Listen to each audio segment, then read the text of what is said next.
Reports emerging early this morning have confirmed a dramatic and entirely unexpected development in the highly contentious Cat Matlala case, an incident that has gripped South Africa for weeks and shows no sign of fading from public attention. After a prolonged and unsettling period of silence that only intensified speculation, fear, and rumor across the country, one of the nation's most prominent security experts has finally stepped forward. That silence was broken in a manner few could have anticipated, sending shockwaves through political, legal, and social circles alike. In a moment that many are already describing as historic, General Mkhwanazi addressed the nation in a comprehensive and unambiguous statement that shook the very foundations of public trust and institutional authority. His appearance marked a turning point in a case long marred by confusion, contradictions, and mounting public anger. Before analysts and commentators could even begin to unpack the significance of his words, it was already clear that this address had the potential to reshape the entire trajectory of the investigation and redefine how accountability is perceived in the country. The Cat Matlala incident, since the day it occurred, has been surrounded by controversy. Conflicting reports, unclear timelines, and a lack of consistent communication from authorities created an environment in which distrust flourished. As days turned into weeks, officials involved in the matter remained largely tight-lipped, releasing fragmented updates that often contradicted one another.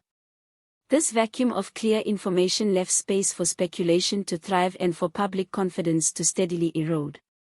Community activists, civil society organizations, and ordinary citizens repeatedly voiced their frustration, arguing that they had been abandoned by institutions meant to protect them.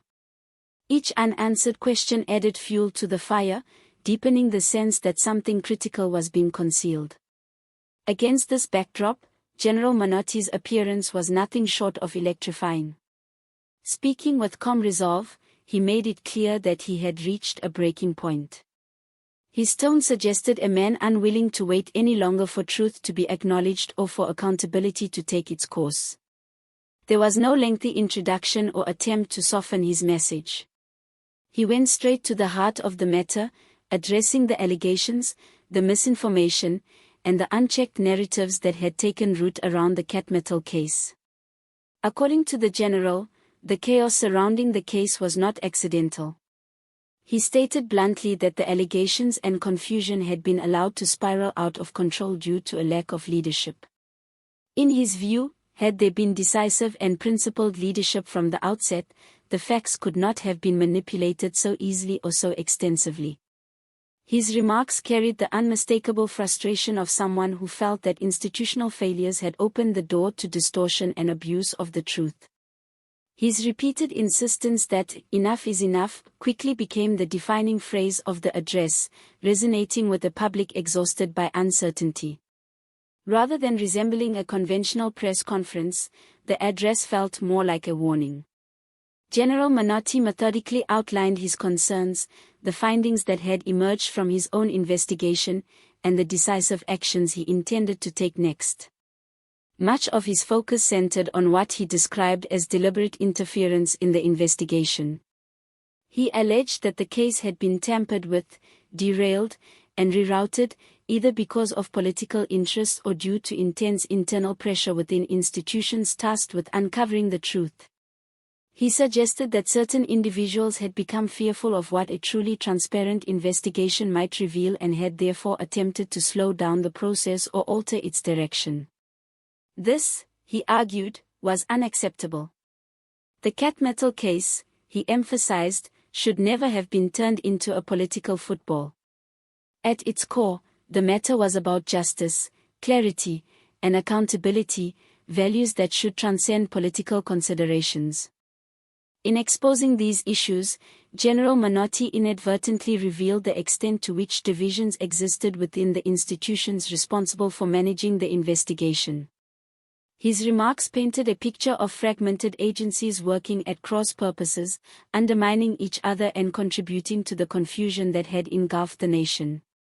Yet, rather than deflecting blame entirely onto others, the general took a step that surprised many observers. In a moment of rare candor, he acknowledged systemic failures within the departments overseeing the case. He admitted that there had been delays, poor communication, and a lack of unity at a time when the nation was particularly sensitive to developments. These internal contradictions, he said, had significantly contributed to escalating tensions and public mistrust. Such openness from a high-ranking official is uncommon, particularly in a case of this magnitude, and it left many analysts momentarily speechless.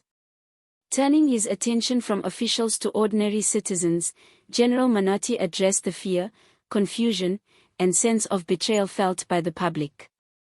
He acknowledged that conflicting reports over the past weeks had left many feeling deceived and cheated.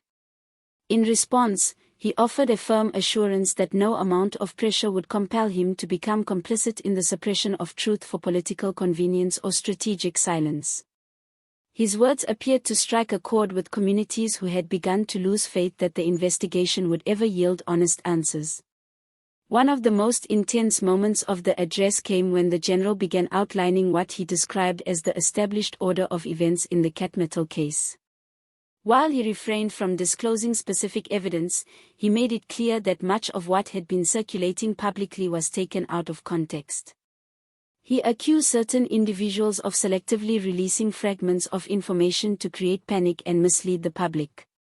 This portion of the speech served both as a correction and a reset, an attempt to steer the national conversation away from speculation and back toward a fact-based framework. By positioning himself as both the champion and protector of the investigation, General Mkhwanazi signaled that he intended to play a central role moving forward. He stressed that the only path to national progress was through truth, no matter how uncomfortable or damaging that truth might be for those involved. As his address drew toward its conclusion, he issued a clear and forceful commitment: the investigation would continue without fear, prejudice, or interference. He pledged to personally supervise critical aspects of the inquiry to ensure that no individual, regardless of position, political influence, or perceived protection, would escape accountability. For communities who feared that the case was fading into obscurity, this promise offered a renewed sense of hope. His message was unmistakable and uncompromising. There would be consequences for interference. There would be consequences for spreading misinformation. And there would be consequences for any attempt to obstruct the search for truth. The national response was swift. Within hours, social media platforms were flooded with clips and excerpts from the address, shared and reshared thousands of times. Public reaction was sharply divided. Many praised the courage and decisiveness of the general, calling the speech long overdue. Others questioned the timing and motives behind the address, wondering why such clarity had not been offered sooner. Yet across these differing perspectives, one sentiment was widely shared: the Cat Matlala case had reached a point of no return. Political analysts predicted heated debates, rising tensions within government institutions, and growing demands for transparency in the days ahead. Many commentators viewed the address not as a defensive response to criticism, but as the opening move in a far more aggressive phase of the investigation. The stakes, it seemed, had been raised considerably. As the address concluded, the general issued a final warning to the nation. He cautioned that the coming days would be marked by significant developments and urged the public to remain both alert and patient. He assured citizens that the truth would be uncovered, even if doing so proved deeply embarrassing for all parties involved. His closing remarks projected the image of a leader prepared to confront powerful forces in order to safeguard the integrity of the inquiry. For now, the country waits, holding its collective breath. But one thing is certain: the silence that once shrouded the Cat Matlala case has been shattered.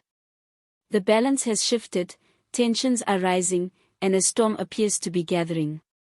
Whatever unfolds next, it is clear that the case has entered a new and decisive chapter, one that promises major developments and consequences that could reverberate far beyond the investigation itself.